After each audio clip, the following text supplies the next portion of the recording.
بسم الله والصلاة والسلام على رسول الله. مرحبا بكم، نتمنى ان شاء الله تكونوا كامل بخير. مرحبا بكم معايا في فيديو جديد ووصفة جديدة.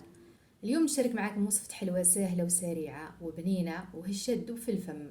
حلوة بتي فور رائعة المذاق بمكونات بسيطة واقتصادية، مع إضافات تزيد لها هشاشة وبنة، ومن أروع ما يكون. تابعوا معي الفيديو ونروح مباشرة للمقادير وطريقة التحضير. اذا في اناء التحضير نحطو 250 غرام زبده او مارغرين تكون طريه بحراره المطبخ.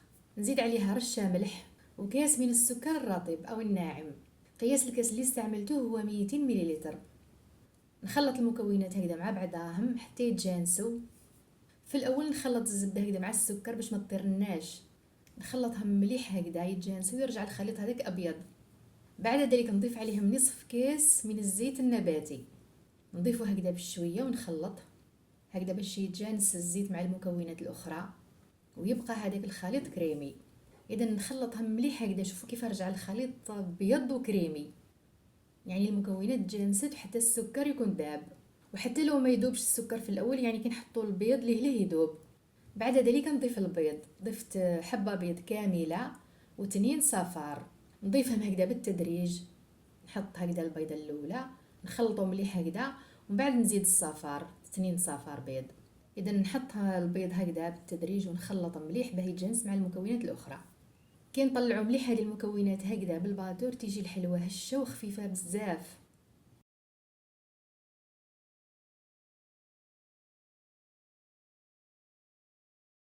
بعد ذلك نضيف ملعقه صغيره تاع فاني او فانيليا تكون معمره مليح، ونضيف معاها عطر الليمون، حوالي ملعقه صغيره تاع عطر الليمون.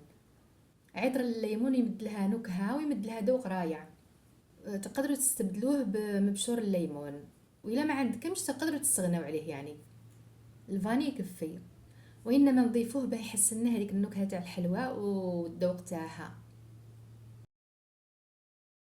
دائما نخلطوا مليح المكونات بهكذا باش تتجانس، وهذاك الخليط يجي كريمي. ومن بعد كي نحضروا الحلوى تجينا هايله، سواء من حيث الشكل او الذوق او الهشاشه. كي نخلطوا مليح المكونات هنايا نحبسوا. هنايا نضيفوا كاس ونصف من النشا. هذا النشا يمد هشاشه وطراوه للحلوى. اذا ندخلوا مليح النشا مع المكونات، نخلطوه مليح هكذا، ومن بعد نبداو نضيفو في الفارينه. نضيفو 2 كيسان ونصف من الفارينه، يعني كاس ونصف من النشا او المايزينا، و2 كيسان ونص تاع فارينه. نضيف معاهم نصف كيس تاع خميره الحلويات او ملعقه صغيره هكذا معمره، اي ما يعادل 5 غرام. ونخلط المكونات، نجمع المكونات كامل هكذا، نتحصلوا على عجينه هكذا تكون طريه. هاد الحلوى او البتي فور العجينه نتاعو تكون طريه هكذا باش من بعد تجينا سهله كي نشكلوها. لازم تكون طريه هكذا، ما تزيدوا لها والو، يعني هاد المقادير اللي حطينا مقادير مضبوطه، ما تزيدوا لا نشا لا فارينه. شوفوا العجينه كيف تبان طريه، تبان لكم طريه بزاف. خليوها غير شويه تلقوها زت نشفت شويه، يعني تبقى طريه بصح ما تبقاش هكذا. يعني من الاحسن بمجرد ما نكملو نروحو نشكلوها. نستعمل هكذا البوشيت، ونستعمل هذه لا دوي او القمع نتاع البتي فور اللي يكون عريض هكذا شويه وعنده هذوك السنون بزاف. اذا نشكل الحلوى بالطريقه هذه. نحاولوا هذو الحبات ما نديرهمش خشن بزاف، باش من بعد كي نطيبوهم ونلصقوهم يعني كل زوج مع بعضاهم ما تجيناش الحبه عاليه بزاف. كي يطيبوا يزيد الحجم نتاعهم شويه لان فيهم الخميره. كي نشكلوا هكذا العجينه نتقبوها في الوسط هكذا بالاصبع فقط، نضغطوا عليها شويه، العجينه طريه بزاف. نضغطوا عليها هكذا، نشكلوا هكذا حفرة صغيرة في الوسط. إذا نشكلوها هكذا، كي نكملو مباشرة ندخلوها للفرن. ندخلوها للفرن اللي يكون ساخن على 180 درجة أو 170 درجة. نحطوها في الرف الأوسط ونخليوها. كي نشوفوها تحمرت شوية من تحت نزيدو نشعلوها شوية فقط من فوق، يعني نحمرها غير شوية، خليوها تقريبا بيضة. هذه الحلوى ما تطولش ليه الطيب. وإلا حبيتو تحمروها أكثر حمروها، يعني من الأحسن خليوها، يعني بمجرد ما يصفر اللون تاعها شوية خرجوها.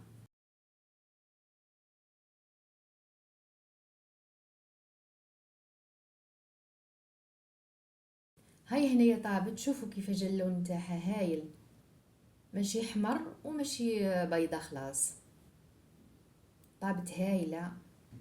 شوفوا ما درتهاش خشينه بزاف، يعني من بعد كي نلصق الزوج مع بعضاهم تيجيني الحبه هايله، ما تيجيش خشينه بزاف ما تيجيش عاليه بزاف. اذا نكملوا نطيبوا الحلوى كامل، ومن بعد نلصقوهم هكذا، نلصقوا كل زوج نلصقوهم هكذا بالمعجون تاع المشمش. اذا نلصقوهم هكذا بالطريقه هذه. صدقوني هاد الحلوى من اروع ما يكون، هشه وتذوب في الفم وبنينه بزاف، وسهله الحلوى هذه، ليه توجدوها. وحتى المكونات تاعها بسيطه، يعني ما فيهاش مكونات بزاف.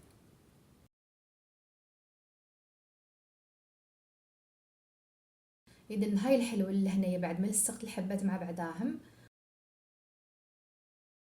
بعد نجيب المعجون تاع المشمش تاني، نضيف له شويه تاع عطر الفراوله، او ضيفوا له شويه ملون احمر، هكذا يمد لكم واحد اللون هايل. نخلطوهم مليح هكذا ونعمروا هذوك الثقب او الحفر، هكذا تمد للحلوى منظر شباب. وتاني يمد لها بنه روعه، يعني المعجون هذاك يزيد لها في البنه. وهذه الحلوى هشه هشه ما تصغروش شحال هشه وبنينه، تذوب في الفم. شوفوا الشكل تاعها شحال شباب، شوفوا هذاك اللون شباب هكذا مدلها منظر هايل. كما شفتوا هذه الحلوى سهلة وسريعة، والمكونات تاعها اقتصادية وبنينة وتذوب في الفم، وتاني تخرج لكم كمية كبيرة. هاد العجينة اللي حضرتها درت لي أكثر من 36 حبة، يعني كي نلصقوهم مع بعضاهم يجونا أكثر من 36 حبة. يعني هذه بالنسبة للمهتمين اللي يحبوا يعرفوا شحال تخرج حبة. هاي النتيجة النهائية تاع الحلوى، هايلة، المنظر تاعها شباب وهايل، والذوق تاعها رايع. صدقوني غير الحلوى هذه من اروع ما يكون، خاصة هذوك اللي يحبوا الحلوى الهشة هذيك اللي تذوب في الفم. هذه الحلوى تجيكم روعة روعة، حلوى رائعة، يعني تقدروا تحضروها في المناسبات، في الافراح، في الاعياد، مناسبة جدا. شوفوا نقسم معاكم حبة، شوفوا شحال هشة تذوب في الفم.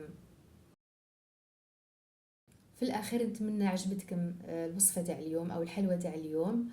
وإلا عجبكم الفيديو ما تنسونيش باللايك والاشتراك وتفعيل الجرس هكذا باش يوصلكم كل جديد. وإلى الملتقى إن شاء الله في فيديو آخر مع وصفة جديدة، والسلام عليكم ورحمة الله تعالى وبركاته.